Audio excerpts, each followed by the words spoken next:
Not sure what to do with your makeup on New Year's Eve? Maybe this. Here's a tutorial.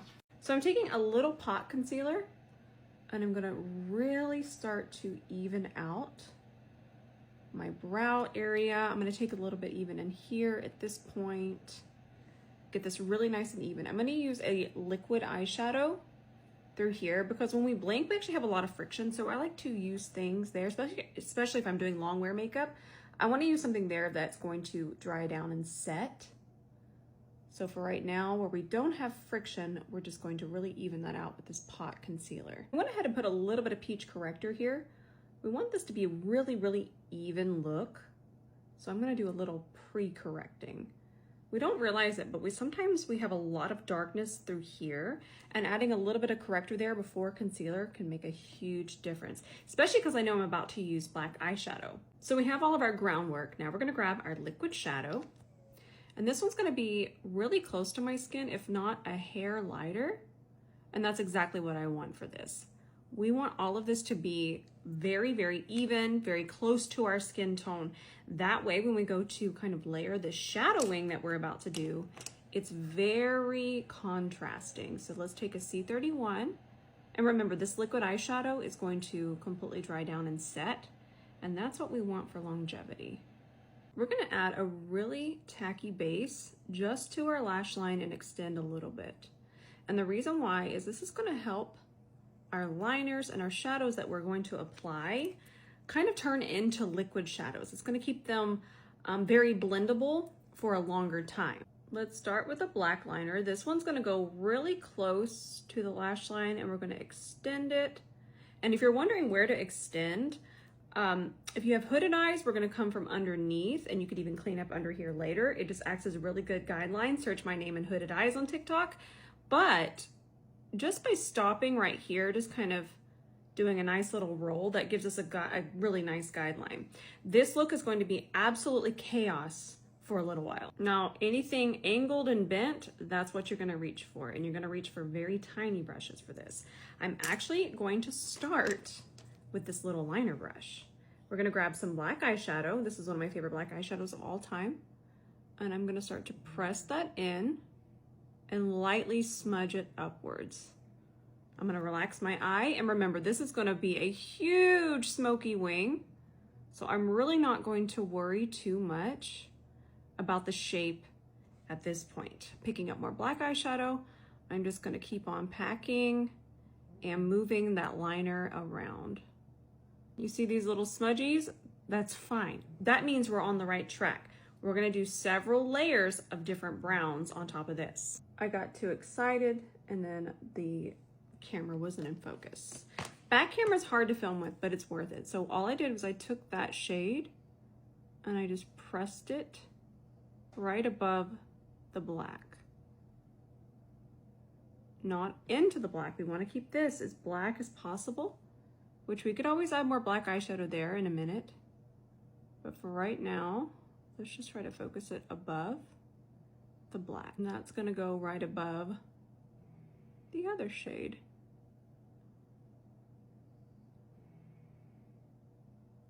Tap, tap, tap. And the more we tap it up, as we're going up, the more it's going to transition to be a little bit lighter and continue that pretty gradient.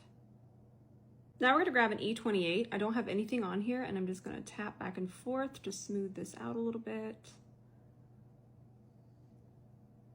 Kind of want to add one more color. You'll know I get wild. Maybe we'll just brighten it up. Okay, I have an idea. That's a really nice transition. Let's brighten up the lid space. We're gonna grab a little bit of this shade. These are wildly pigmented and I'm loving them. And we'll just brighten up the lid, kind of clean this up a little bit. But we're gonna stop it about right there. But take what's left and we'll just brighten up the brow bone too. Now we're gonna take our C30, really start to clean this up with some micellar water. And you're even able to shape it a little bit more, tidy, and sharpen. So I grabbed a little bit more of this shade, and you'll notice I switched to the fluffiest brush because I wanted just a little veil of warmth through here. So the foundation is a secret and it's super full coverage, but are we seeing a banana in a pajama? We are. What I'll do is I'll just add a little bit of red blush. I'm actually using this one. It's a really thin gel, so it's not gonna change the formula. And we'll just add a little bit more red to it, and that should start to help it. I might need to add more, but it looks like we're on a much better path now. I still have some here. That might be too much. We'll see.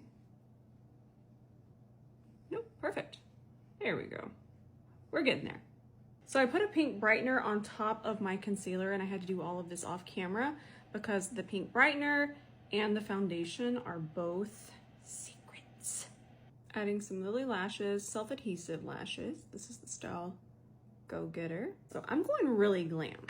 So I'm setting with this really brightening powder.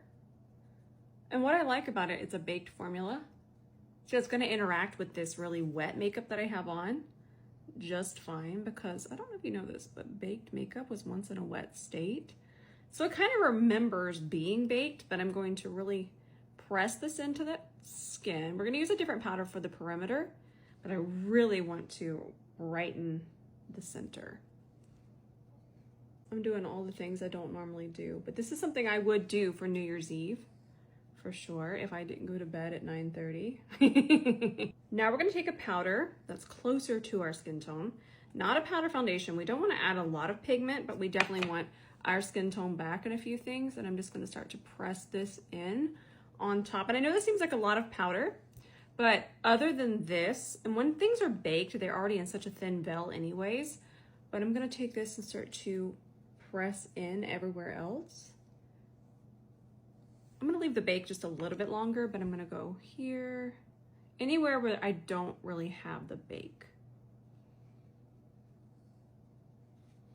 I've been trying to use new things, but I really just want to use my favorite bronzer. This is my YSL bronzer. I just feel like it's gonna be really pretty with the eye. And I might even just take a hair of that bronzer and just push it right there. Ooh, I love it.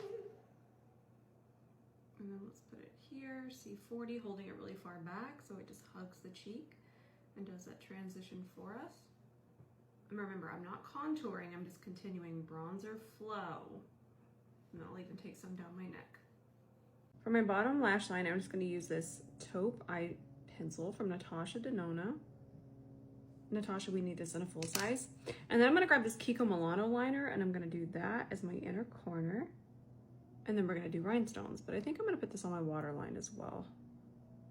Let's do a shimmery waterline.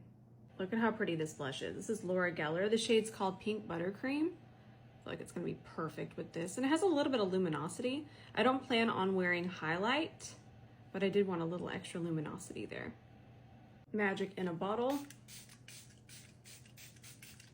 I love this. Let's do MAC Teddy 2.0. I feel like this is pretty close to my natural lip color, but let's pair it with a really cool lip liner. This is MAC Grayish, which is really, really nice and cool toned. But then we're gonna do a pink gloss. Now let's top it with this pink gloss.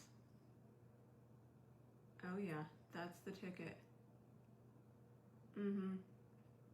That's what I'm after. Gotta add some rhinestones. I'm just gonna do a few. This is a nail art tool, so we want the wax end. You can get these on Amazon, not the jabby end. I can't be trusted with the jabby end, but we want this, and then we just want some lash glue. I'm gonna do a really small one here. So all we do is just place a little glue, let it get dry. I do take the rhinestones out of the package. I just feel like they're so much easier to pick up, and I just get these rhinestones on Amazon. And I do recommend letting that glue dry a little bit more than I did. It won't be that hard. I'm gonna show you a few more. If we dot the glue and wait 20 seconds, it's going to be a lot easier. So put one there, middle extra there. And then let's put one here. Give it 20 seconds. Then, so much easier. Y'all get it. Don't do what I did before. And here's our finished look, y'all. If I didn't go to bed so daggum early on New Year's Eve, this is what I would want to look like. All right, friends, thank you so much for watching this till the end. If you made it here, thank you so much. Go ahead and save this for later, and we'll see you in the next one.